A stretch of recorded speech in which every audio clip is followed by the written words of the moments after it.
I'm Warren Sharp, and this is Sharp Football Analysis. I'm sure this has become your new favorite sports betting podcast. If you like winning, it certainly has. Hit another best bet winner last week, up to 13-4 on the season. What is that now?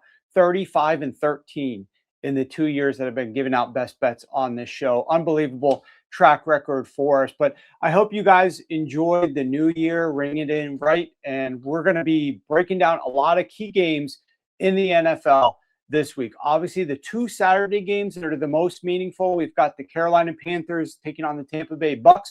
We're going to be breaking that game down a little bit. We also have the nightcap, which is the Seattle Seahawks taking on the San Francisco 49ers. And then, of course, Sunday Night Football, the last game of the 2025 NFL season. We've got the Baltimore Ravens taking on the Pittsburgh Steelers. We're going to be breaking down those three games, plus a few of the other games along the way with a panel of experts sharing some of the best bets and analysis like we always do. In addition, last week we gave away another $100. This time it was to Joseph K. He picked Bijan Robinson to score the first touchdown in the Monday night game last week between the Rams and the Falcons. This week, we're doing another $100 giveaway, except there's no more Monday Night Football. Sadly enough, the season has come to an end for Monday Night Football. And we don't know yet the matchup for Monday night game in a couple of weeks, where we've got the wild card round. There will be a Monday night game. But for this week, the last game of the weekend is going to be that Sunday night game between the Ravens and the Steelers. So jump into the comments over on YouTube. Comment below in the description who you think will score the first touchdown in the Ravens versus Steelers game. And if you're right, we're going to deposit an extra $100 into your Novig account. As a reminder, if you don't have a Novig account, click the link in the description below and you can get an account where you can get $100 matched when you sign up with that account. So potential to win $200 here for doing absolutely nothing but signing up for Novig. All right, all that being said, we've got a lot of things to cover, so let's dive into the Week 18 Sharp Football Analysis Show.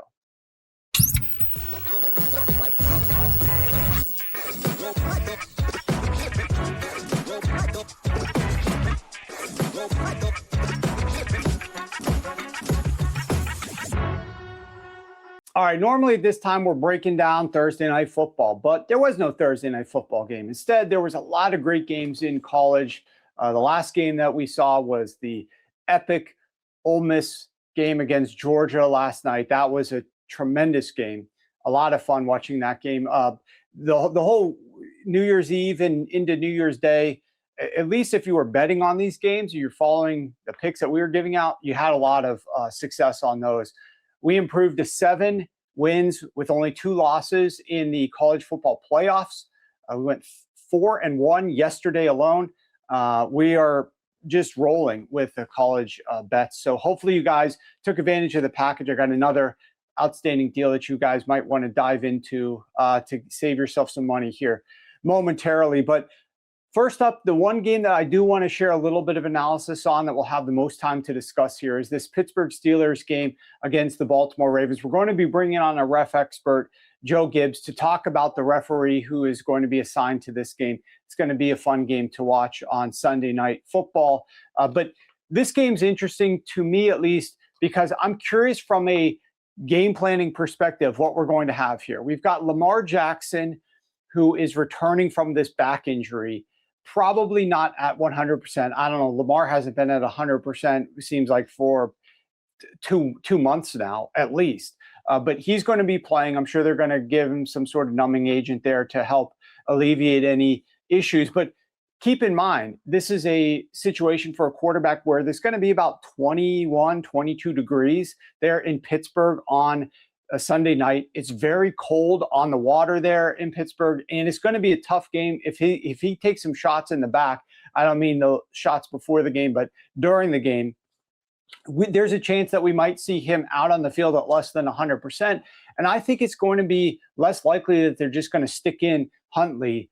They're probably going to let Lamar, if he thinks he can still play, continue to play. And so that's going to be a tricky situation to monitor.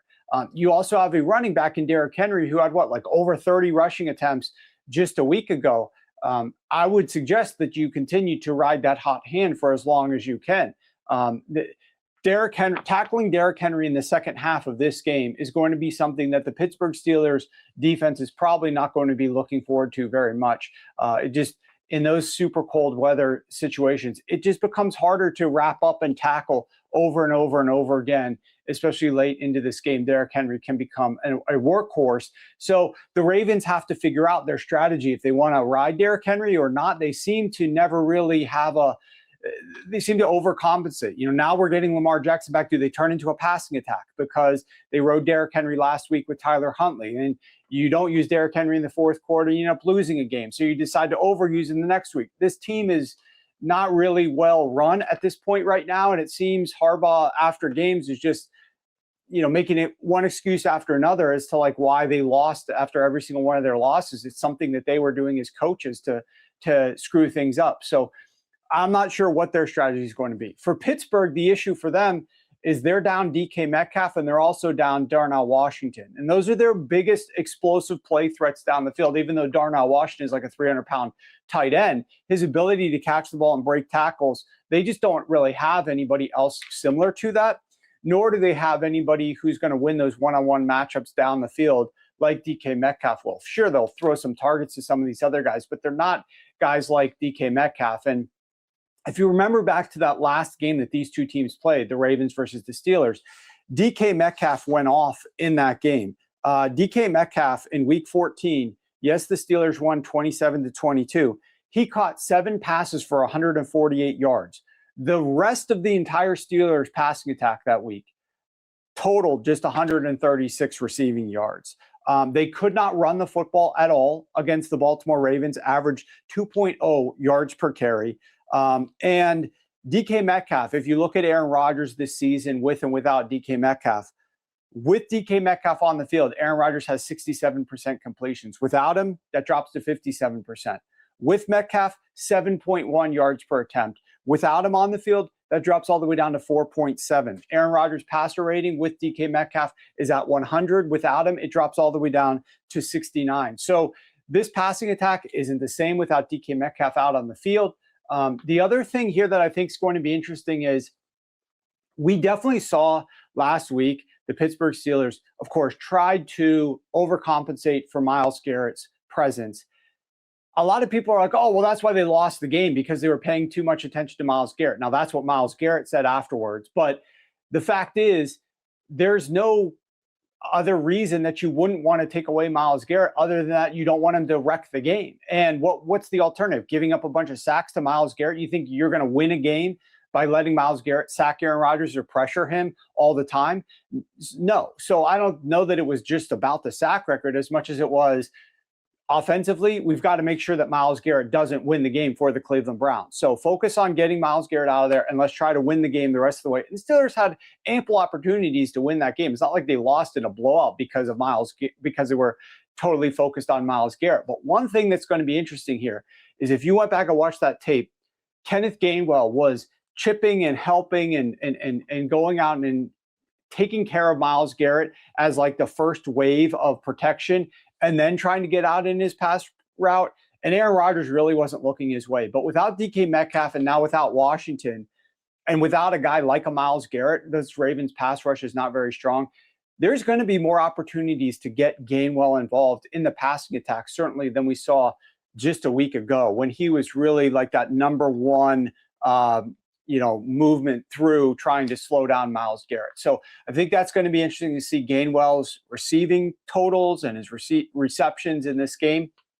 I think Jaylen Warren as well, another guy they're going to have to involve out of the backfield. They'll have some opportunities to do that because they're just not going to need to take care of this pass rush of the Ravens, which really isn't strong. One thing I'll just mention here about some of these games, I'm curious to see these games in Baltimore tend to go over. In Pittsburgh, they tend to go under. In Pittsburgh, the last 5 times that these teams have played, 5 meetings since 2020, the first half has never scored more than 20 points. First half total is sitting at 20.5 right now. Over the last 5 years, the Steelers have played 8 home games from week 15 onward. The first half under, 7 unders, only 1 over. It's a brutal place to play late in the season. It's hard to score points in Pittsburgh late in the season. They've played 4 home games with below freezing temps, 4-0 to the under in the first half of those games, an average of only 13 points scored. And these teams do tend to play these tighter, closer battles. So if you're Mike Tomlin, you don't want to lose this game early. You think that you might be able to contain Lamar Jackson and slow down Derrick Henry.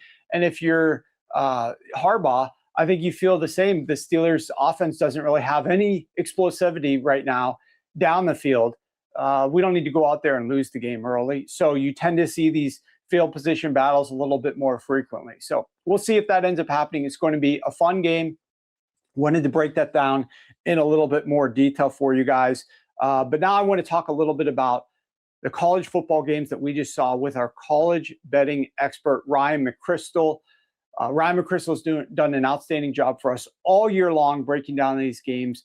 Obviously, it's his time to shine now that we're in bowl season and college football playoff season. And I asked Ryan ahead of time, I said, Ryan, what's one of your favorite games that you feel the most confident in this weekend? And his answer to me was Indiana going up against Alabama. And so we had a couple different bets that were focused on Indiana, and that one was the easiest one of the weekend. So Ryan, kudos to your handicap there on Indiana. I want to talk to you a little bit about what stood out to you from this weekend's games. But the main thing that first we're going to get to is we continue to see this pattern of teams that were off of a bye, that didn't have to play, struggling, especially early on in these games. 0-4 last year, 1-3 this year. It's supposed to be beneficial, and it's supposed to reward the teams, the better teams, to let them not have to play. But those teams are not starting well and are losing games at a very high rate. What have you noticed with some of the numbers that you've dug into? Yeah, I think there's probably something to this. I don't know that it's so extreme that it can explain why the teams off the buys have only won 1 game in 2 years. I don't know if it's necessarily affecting the outcome to that degree, but it does seem like it's affecting them right out of the gate. If you just look in the first quarter of those 8 games, the team coming off a bye has scored a combined 3 points, just 1 field goal in the first quarter in those 8 games for the teams off a bye.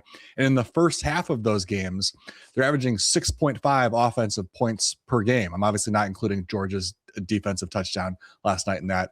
Just 6.5 offensive points per game. There have been 3 shutouts. 5 of the 8 teams didn't reach the end zone in the first half. I think the Ohio State-Miami game sort of was a good example of how it could affect teams. Ohio State's offense obviously looked inept in the first half of that game, and then they come out in the third quarter and it wasn't enough for them to come back. The third quarter, most of the fourth quarter looked kind of like what we expected. Ohio State marched up and down the field with relative ease at that point. Now, some of that is just adjustments maybe, but we've got a decent sample size now of these 8 games. One of the arguments I've heard against this is that, well, these are just teams that are facing tougher opponents for the first time. Yeah, there's some of that. There's certainly some truth to that, but you can say the same thing about teams on the opposite side. Miami hadn't faced a defense as good as Ohio State's all season, and they came out looking pretty crisp in the first half against Ohio State. Last year, Notre Dame had not faced a defense anywhere close to Georgia, and they looked good and built a first half lead. There's also been 2 rematches in those games. Georgia, Ole Miss yesterday, obviously. Last year we had Oregon against Ohio State.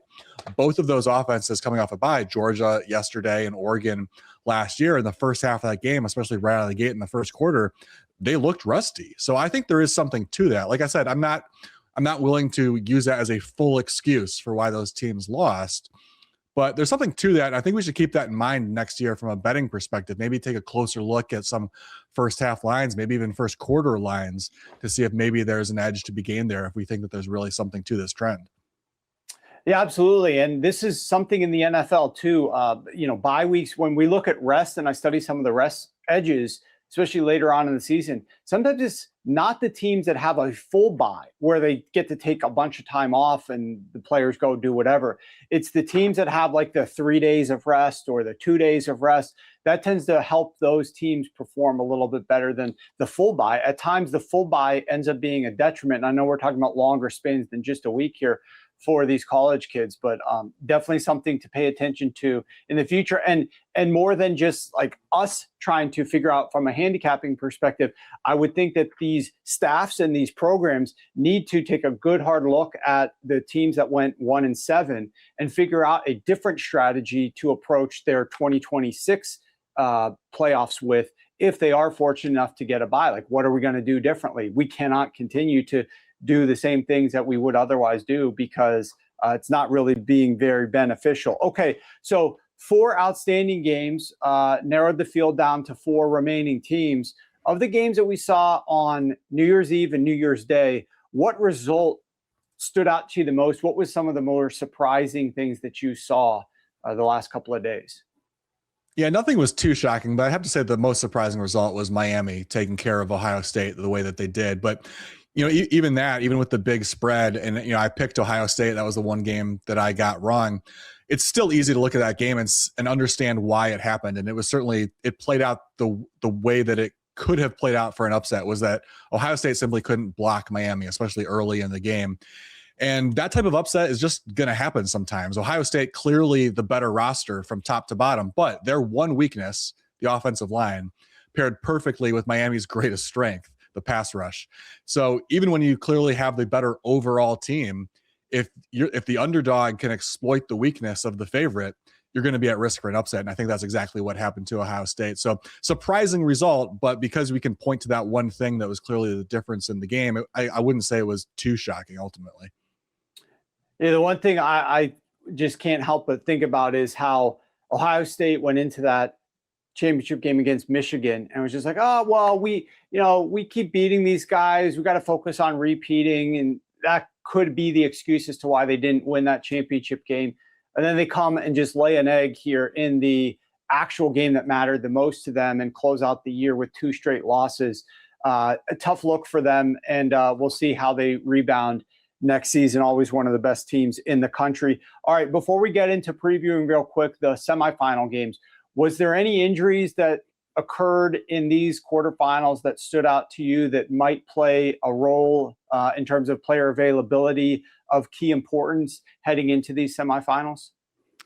It doesn't sound like there was anything too critical that happened. One that I'm curious about, though, was Ole Miss running back Kwan Lacey. Obviously, he was hurt in the first round game against Tulane. He injured his shoulder, and obviously he played last night and played well, but he had his shoulder wrapped up and he took a lot of hits. He had 24 touches in the game, had a few big hits in that game.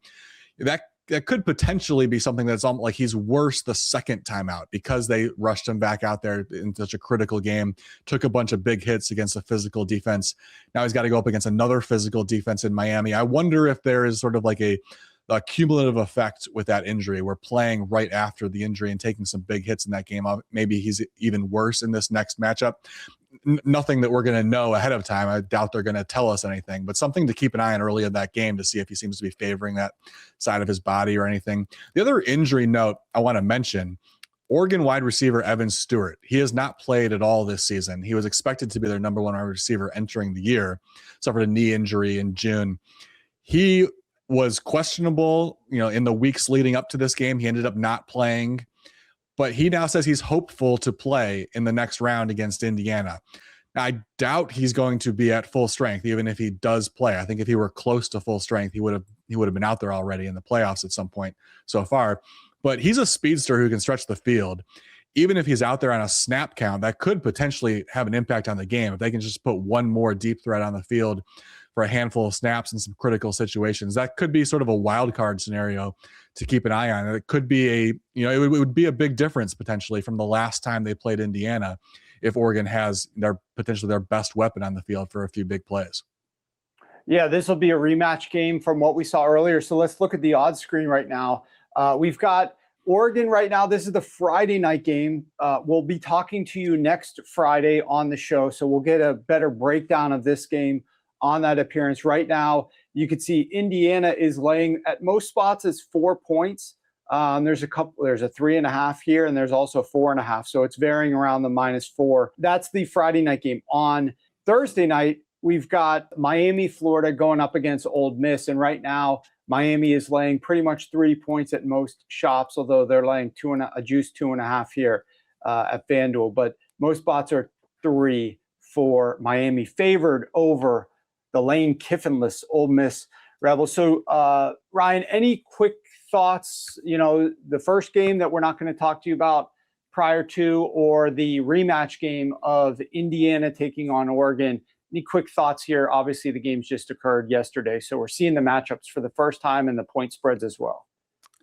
Yeah, I'm certainly going to have to dig into these games more before I make a final pick. And I'll have the full write-ups on the website for both of these games. If you want to see what my picks are, probably early next week, I'll have those published.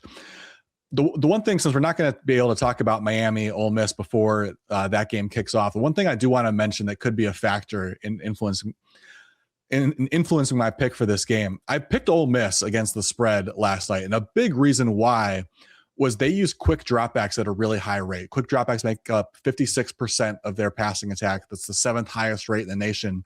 And that was a great way to attack Georgia's defense. Now, Ole Miss was going to do that regardless, but it was a perfect way for them to lean into it against Georgia.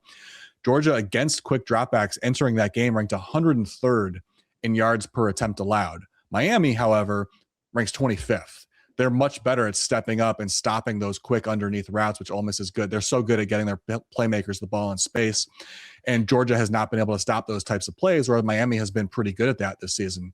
Now, on a positive note for Ole Miss, I will say when you're going up against a great pass rush unit like Miami, the way to attack that is with quick dropbacks and getting the ball out quickly. So they're still going to gain some advantage there by leaning into that.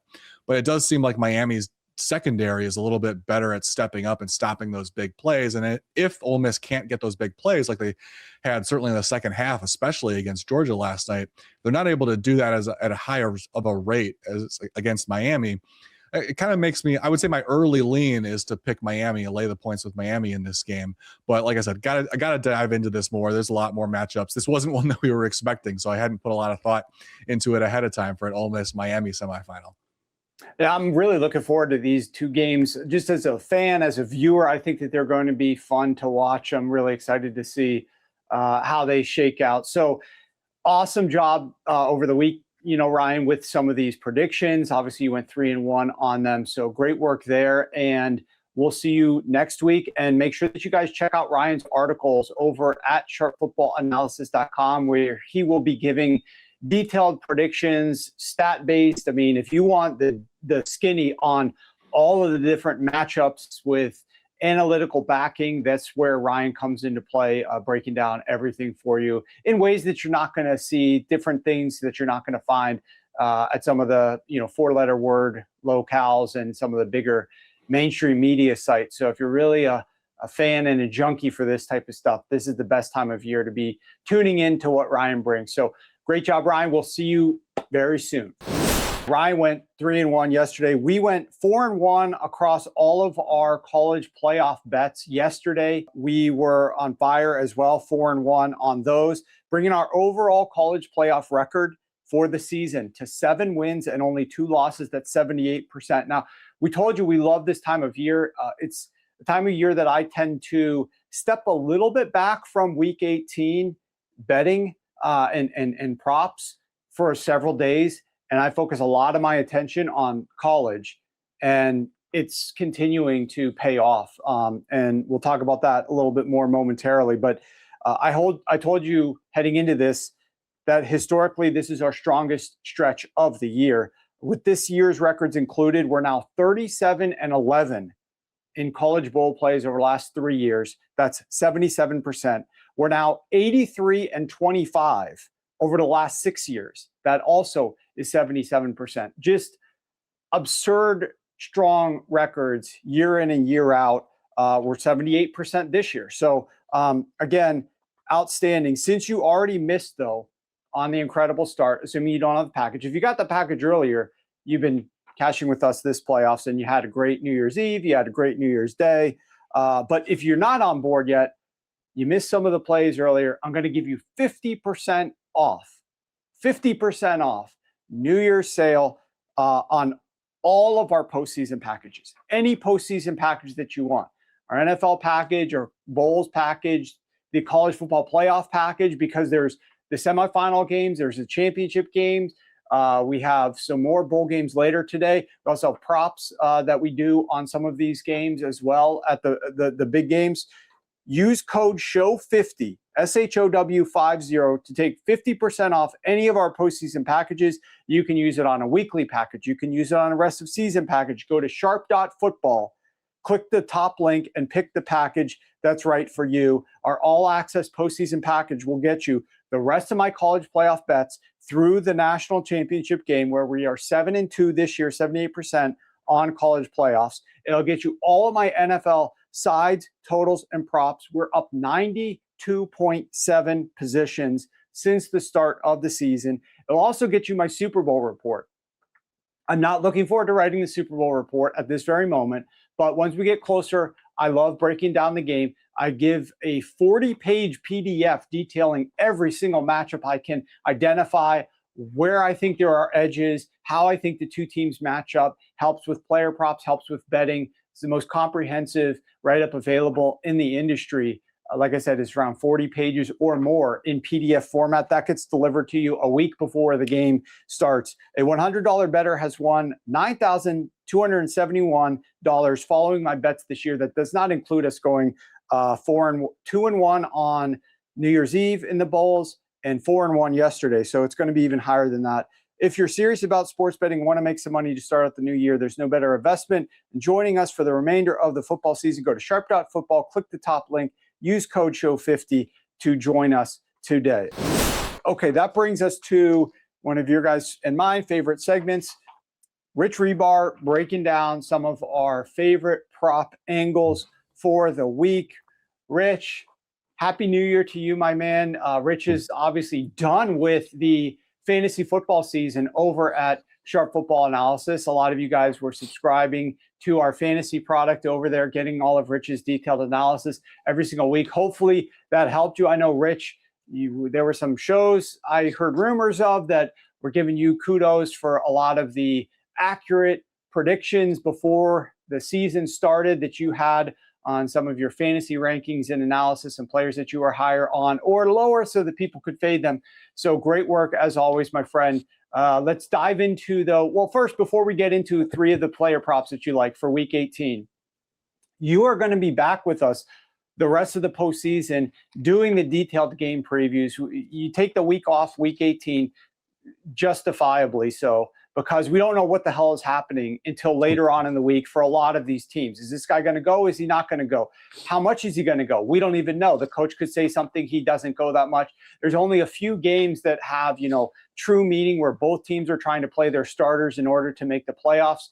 And you got some props looks in those games, but you'll be back next week with the full breakdown. I'm sure you were happy to get a couple of days and not having to do the detailed worksheets. But let's talk a little bit about the first one. And it's the first game that we're going to watch on Saturday afternoon.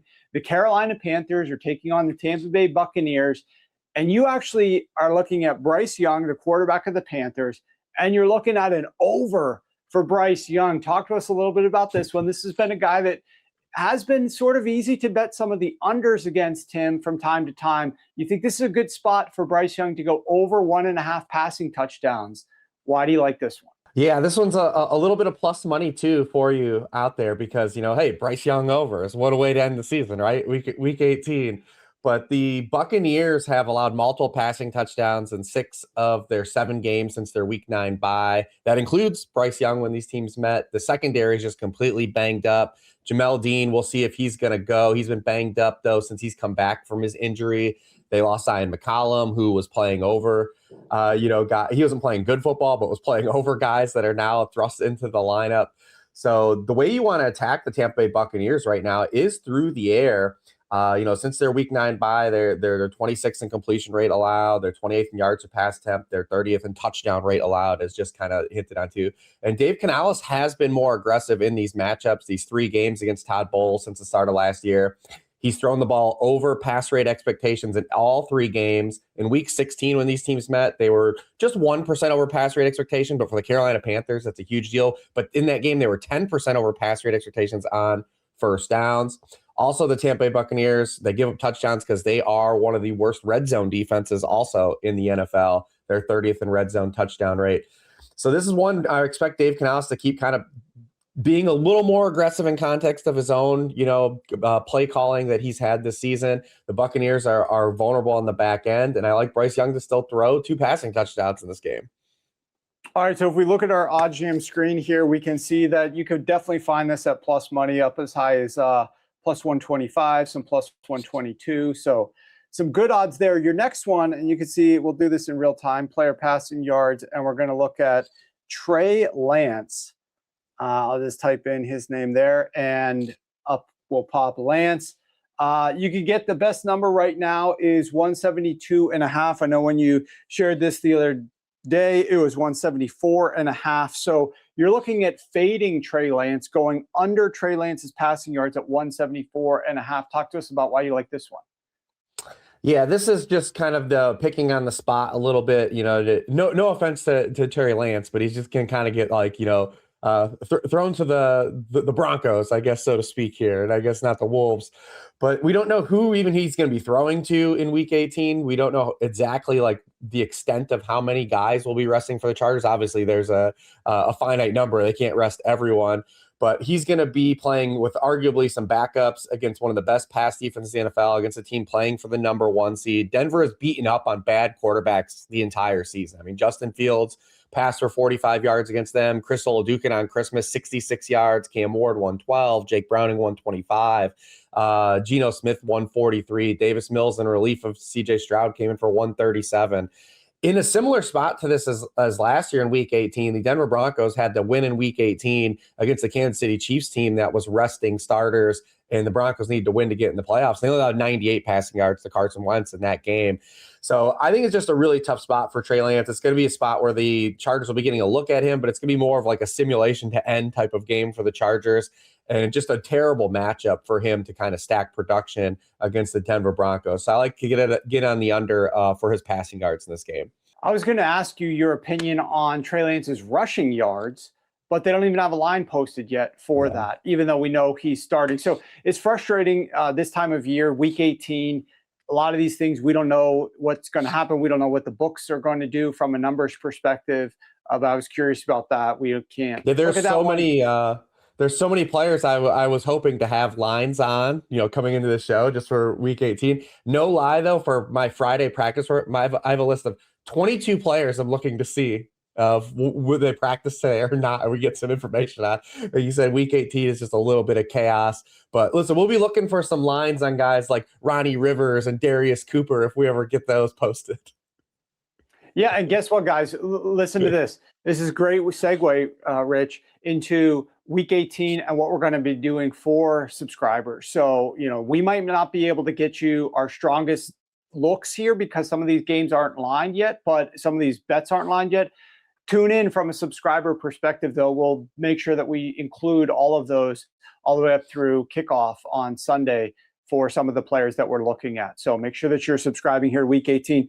Okay, last but not least, again, this one is only posted at a couple spots, even though he's a primary receiver. But Michael Wilson of the Arizona Cardinals, you're looking at 65.5 receiving yards right now at Hard Rock MGM. It's not up anywhere else at the moment. So we'll have to see what they post at. Why do you like the over here for Michael Wilson, and you think that he's going to have a solid conclusion to his season against the LA Rams? Yeah, Michael Wilson, if the lines come out anywhere close to this, at other more accessible books, I mean, he's averaging 96.5 receiving yards per game his past 7, 117.5 yards per game in games without Marvin Harrison Jr., who's already been ruled out for Week 18.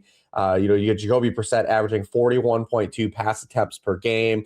We would get Wilson again, like I said, to close the season as a clear wide receiver 1. On his snaps this season with Marvin Harrison Jr. off the field, he's been targeted on 29% of his routes, 2.35 yards per route run. Those would be top 10 rates for the full season at wide receiver. He also is 93 yards short of his first 1,000-yard receiving season, which I'm sure we'll see the Arizona Cardinals be in position to kind of push him for that. And when these teams met, in Week 14, I mean, he caught 11 passes for 142 yards in that game. So be interesting to see where this comes out line. If it's anywhere close to that 65.5 or even just below 70, we'll be in on this one, probably laddering it all the way through to 100 because I do believe they're going to try to push for him to get those 1,000 yards this season.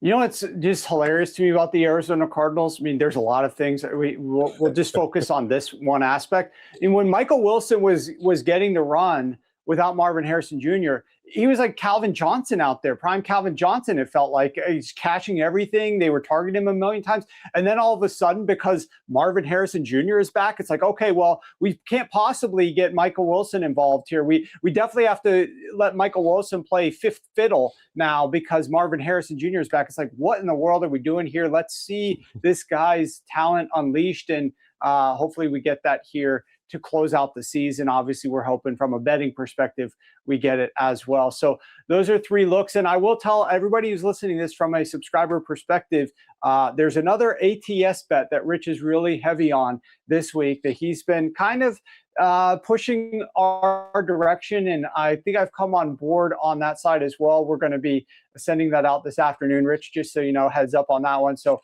there's a fun one that we're going to be looking forward to that Rich was helping originate himself. But Rich, outstanding stuff as always, of course. Happy New Year to you and your family. Great stuff as always for us on this Friday podcast. And we'll look to see your records and results here throughout the postseason with us, as well as over on sharpfootballanalysis.com. Anybody who signs up for the postseason package is going to be getting Rich's outstanding fantasy analysis, his game previews, his DFS looks, everything from the regular season that you were expecting from Rich. You'll still get all throughout the postseason if you're a subscriber. So make sure that you're signed up over there at sharpfootballanalysis.com for Rich's stuff. And Rich, we'll see you soon. Good luck, everyone. All right. So that was Rich breaking down the prop bets that he likes this week. And now we'll pivot into some of the bigger games from a refereeing perspective. We've got 3 must-win games for these teams, and it's going to be fun.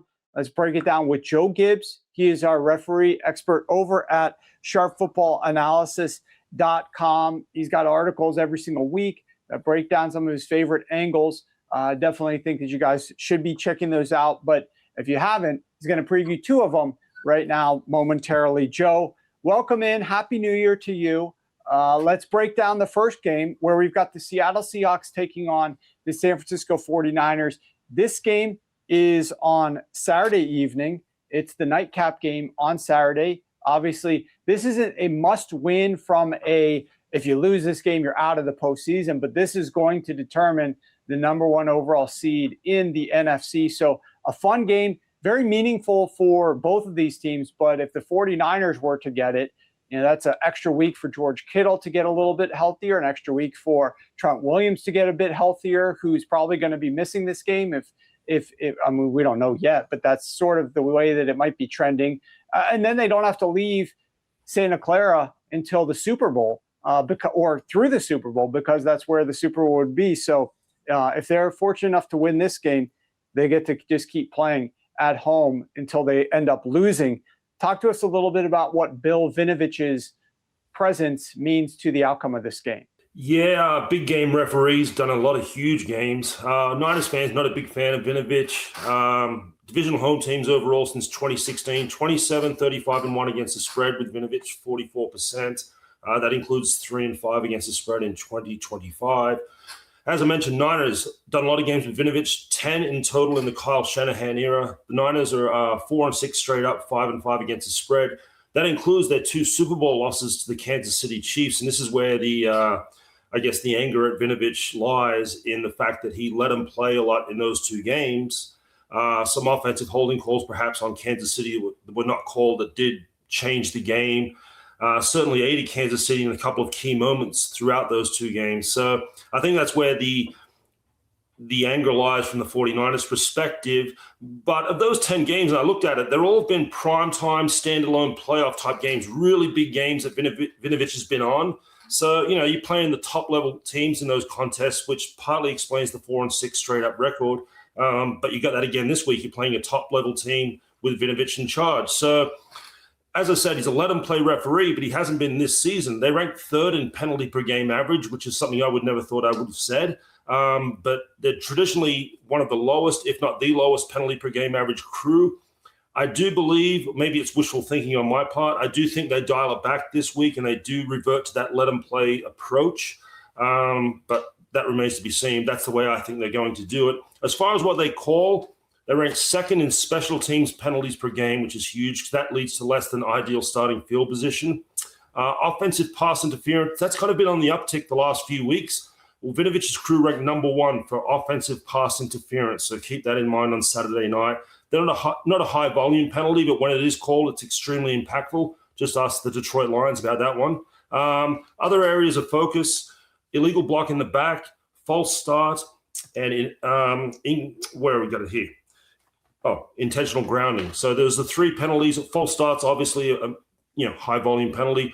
The intentional grounding, the illegal block in the back, not so much, but again, when they're called, extremely impactful. So those are some areas to look at. Just 23.5% of their overall penalties result in automatic first downs. That's below the league average of 28.3%.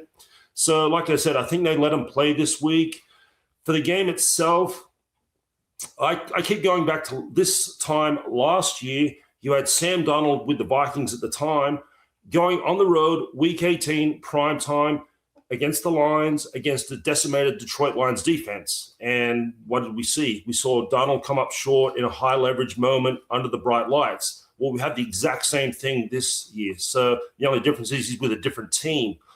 But it's one of those things with Darnold, you got to show me. And so far, he hasn't shown me in these really big spots. And for that reason, I still lean San Francisco here, catching points at home on Saturday night. Yeah, interesting game. We got the line pulled up here. They are catching between 1 point, 1.5 points. It depends on where you're shopping, but that's the current point spread right now in favor of the Seattle Seahawks, laying it on the road.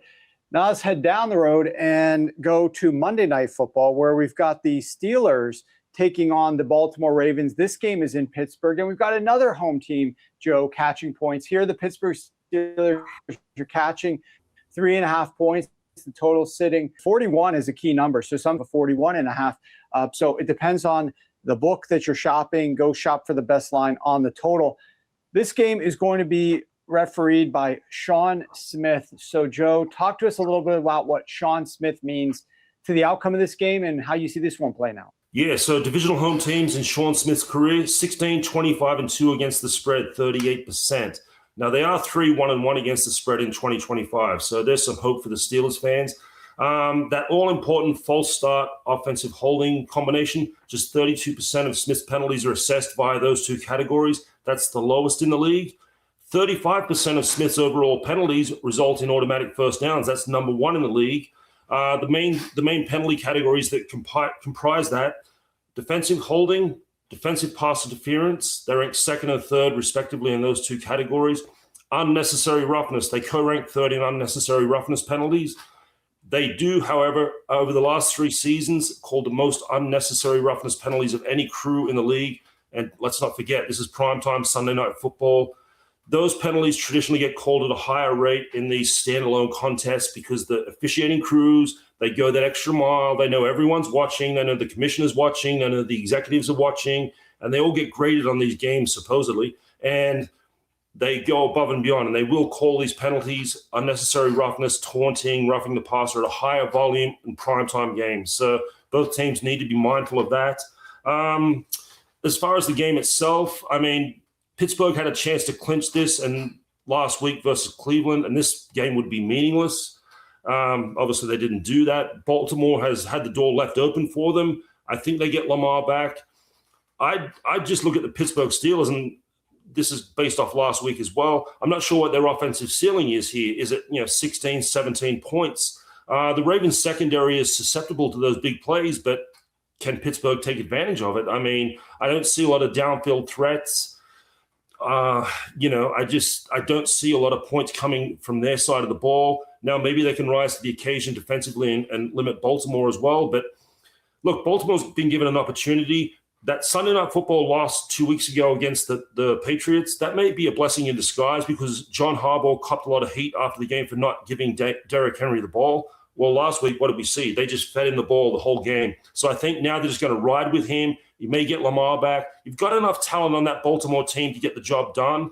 I like the Ravens here in this one. I like them laying the 3.5. I think like 23-16, 26-16, somewhere in that range for this game. It seems like that's the way it's going to go, right? Like a tight game, close game. And you're right. I talked about it maybe 30 minutes ago on the show, Joe, which you weren't even backstage at that point in time, about how whatever criticisms that Harbaugh seems to get after a loss, then they just do whatever is the opposite the next week. And so we saw all those Derrick Henry rushing attempts last week after not using him enough in the fourth quarter the week before. So question is, do they just lean on that because they won last week, or they get Lamar back and then they try to pass the ball too much? We'll have to see, but certainly should be an interesting game with Sean Smith. Thanks as always, Joe. As a reminder, everybody, you can get Joe's outstanding analysis over at sharpfootballanalysis.com, where he's got write-ups every single week previewing these games. He will be with us all throughout the postseason, breaking down all of these referee assignments all the way through and including the Super Bowl. So looking forward to that. Joe, Happy New Year to you and yours, and we'll talk to you again soon. Great. Thanks, Warren. Good luck. All right, so that was Joe Gibbs, our ref expert. Outstanding job as usual. As I mentioned many times on this show, we've partnered with Novig, America's #1 sports prediction market, to give you an exclusive opportunity to try out their platform. They're offered in many states that sportsbooks aren't allowed, including Texas, Florida, Georgia, and more. Right now, you can get a purchase match of up to $100 with code Warren. Just click the Novig link in the description of the show below to get your $100 match when you open a new account. And don't forget, comment below who you think will score the first touchdown in the aforementioned Ravens-Steelers Sunday Night Football game for a chance to win an extra $100. So hit up those comments and share that. It's now the Novig section, Novig value of the week. And for this week, we don't have a bet. We have some advice. Now, the bets obviously have been stellar.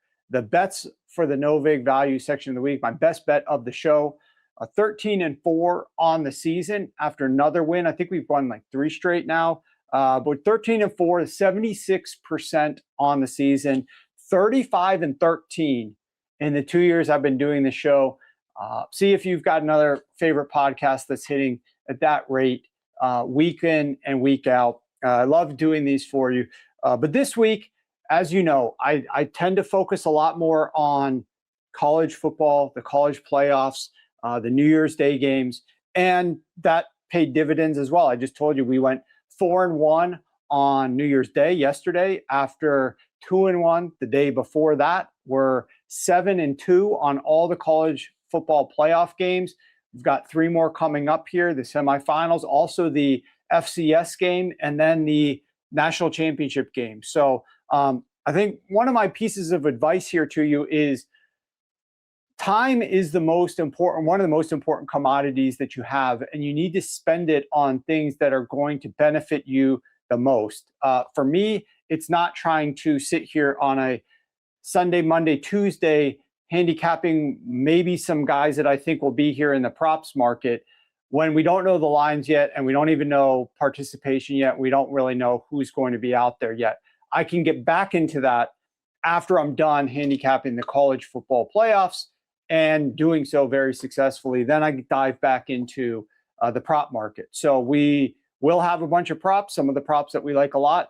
We'll be giving those to subscribers. Obviously, Rich just gave you 3 that he likes, but certainly it's important to focus where you're going to find the most edges, the most bang for your buck in terms of time investment. And for me, this is just how I spend my time on week 18 is early week focusing on college football and then refocusing on the NFL after that.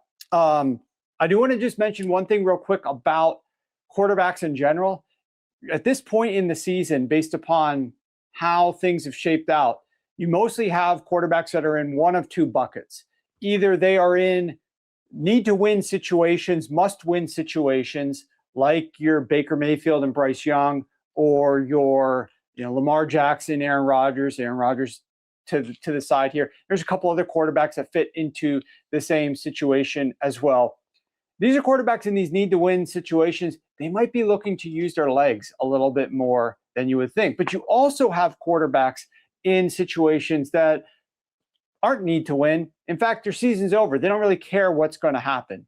But that being said, some of these young quarterbacks, that don't have a lot of experience reading defenses, that don't have a lot of experiences going through progressions, might end up just taking off a little bit more frequently. These young, less experienced quarterbacks as well. So pay close attention to rushing yardage from those types of quarterbacks, whether it's the less experienced guys or it's the vets in the need to win games.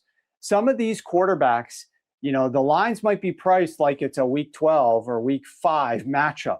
But in this must-win situation, or when you got these young guys in there that don't have anything to lose and might just take off with their legs because don't have as good targets from a receiving perspective, because a lot of the good guys are getting rested this week or were injured earlier, you might get some rushing yardage numbers here. And unfortunately, we looked with Rich. We don't have some for Trey Lance, and there's some other quarterbacks that don't have lines out yet. But some of these quarterbacks might be getting some yardage on the ground. We know how Patrick Mahomes and Josh Allen typically run the ball more in these must-win games. Certainly that's not the case for the Buffalo Bills. I would not be looking to bet any rushing yardage for Josh Allen. I think he's going to come in, hand the ball off, and get out of Dodge. But as it relates to some of these other guys, might be something to look at once these lines are fully available. The other thing that I'm really looking forward to is what happens with these postseason betting lines, because they tend to release these postseason lines a bit earlier than usual. We're used to getting lines out at a certain point during the week, but once we get to the playoffs and there's only 6 games, and then there's only 4 games, and then there's only 2 games, and the matchups are known, and the players are known, and their roles are known. And as a result, generally speaking, we have earlier lines to attack. So while we will still be back with you guys every single Friday breaking down props, it's definitely a great time. I just can't reiterate it enough, just based upon our track record and our history of success, getting involved for that postseason package, because we typically do not wait until Friday to give out some of our favorite props. We're hitting some of the favorite props earlier on in the week during the postseason and having a lot of success in doing so. I think that's about it for our show today then. We've got some great looks from Rich. Really excited about these college football playoffs, the semifinals that are going to be next Thursday night, next Friday night. Some great games. We'll talk to Ryan again next Friday on that. Some great analysis from Joe about these refs, and we'll get some more analysis from him once we get to the postseason next week. So with that being said, guys, it's been a great 2025 NFL season with you doing this podcast once again. It wasn't even expected 2 years ago that I was going to start up a podcast. All of a sudden decided, hey, you know what? Let's start up a podcast. Let's bring in some guests. Ryan's been with us for a couple of years now. Joe's been with us for a couple of years. You brought Rich in this year. If you guys have enjoyed the show, if you've enjoyed what we've been delivering to you, if you've enjoyed the 13-4 best bet record this year, which is 76%, the 35-13 record over the 2 years that I've been doing this, feel free to shout out in the comments below. Give us some love. Give us a thumbs up. Make sure that you're subscribed to the show. As a reminder, we'll be with you all postseason, all the way through to the Super Bowl. So make sure that you're subscribed, whether it's on YouTube or it's your favorite podcast platform. That being said, see you guys soon.